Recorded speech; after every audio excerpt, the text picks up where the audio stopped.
This week at NASA. Liftoff of the Soyuz rocket. NASA astronaut Jeff Williams launched to the International Space Station aboard a Soyuz spacecraft from the Baikonur Cosmodrome in Kazakhstan, along with Soyuz commander Max Suryev and spaceflight participant Guy Laliberté. Williams will serve as a flight engineer for the Expedition 21 crew on the station, and later will command Expedition 22. In all, Williams will spend 6 months in space. Apollo astronauts actually trained here. NASA's 2009 astronaut candidate class was at Langley Research Center for training. And you can see the simulated moonscape. They were joined by Canadian and Japanese astronauts for a tour of the center, including a stop at the Landing Impact Research Facility, where Apollo astronauts practiced lunar landings. The group received an overview of aeronautics, space, and atmospheric science research being done at Langley. Among the candidates is Navy Lieutenant Commander Reed Wiseman, who formerly flew fighter jets at nearby Oceana Naval Air Station. So are you enjoying your training? Oh, it's awesome so far. Absolutely fantastic. Way better than I had imagined. More than 3,500 people applied for this year's astronaut class.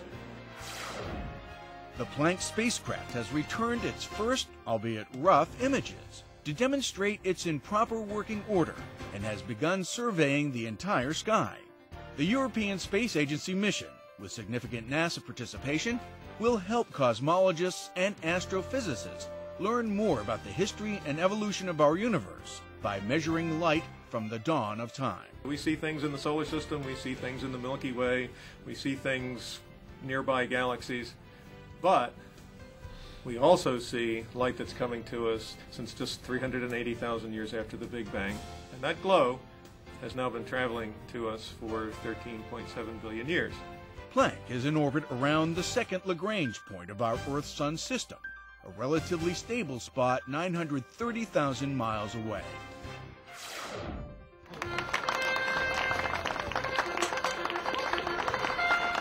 In Washington, D.C., a new public observatory was opened at the Smithsonian's National Air and Space Museum. The 22-foot dome on the museum's East Terrace houses an astronomical telescope that'll be available during museum hours every Tuesday through Sunday, weather permitting, to view the sun, moon, and planets. The telescope will be the museum's focal point for the International Year of Astronomy throughout the rest of 2009 and into 2010. Also unveiled in the museum's Einstein Planetarium was the new digital dome show Journey to the Stars, developed with the cooperation of NASA and astronomical experts worldwide. 2, 1. Retired Apollo astronaut Jim McDivitt was honored by the city of Lancaster, California, with his induction to the city's Aerospace Walk of Honor.